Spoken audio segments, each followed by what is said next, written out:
দেখছেন শাশ্বতী রান্নাঘর। আজকের রেসিপি হলো স্প্রিং রোল। আজকে আমি বানাবো না, ও বানাবে। এর জন্য আটাটাও মেখে রেখে দিয়েছিল। রেখে এবারে রুটিগুলোকে বেলে নিচ্ছি। এবার একটা জায়গায় বাঁধাকপি নুন আর মরিচ দিয়ে কুচোনো আছে।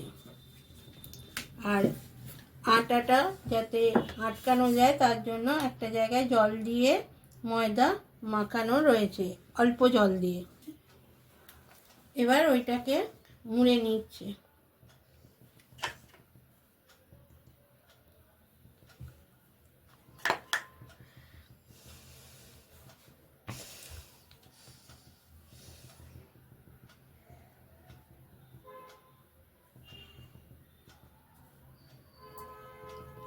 একটা স্প্রিং রোল রেডি হলো।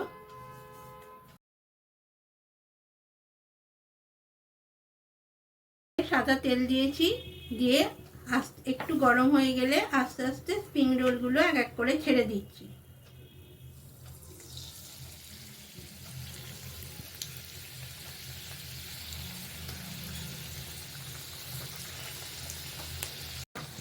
এবার উল্টে নিচ্ছে,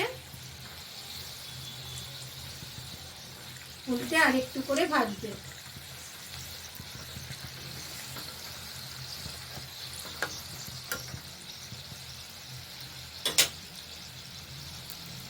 স্প্রিং রোল তৈরি। আপনাদের যদি আমার রেসিপি ভালো লেগে থাকে তাহলে লাইক, শেয়ার এবং সাবস্ক্রাইব করতে ভুলবেন না।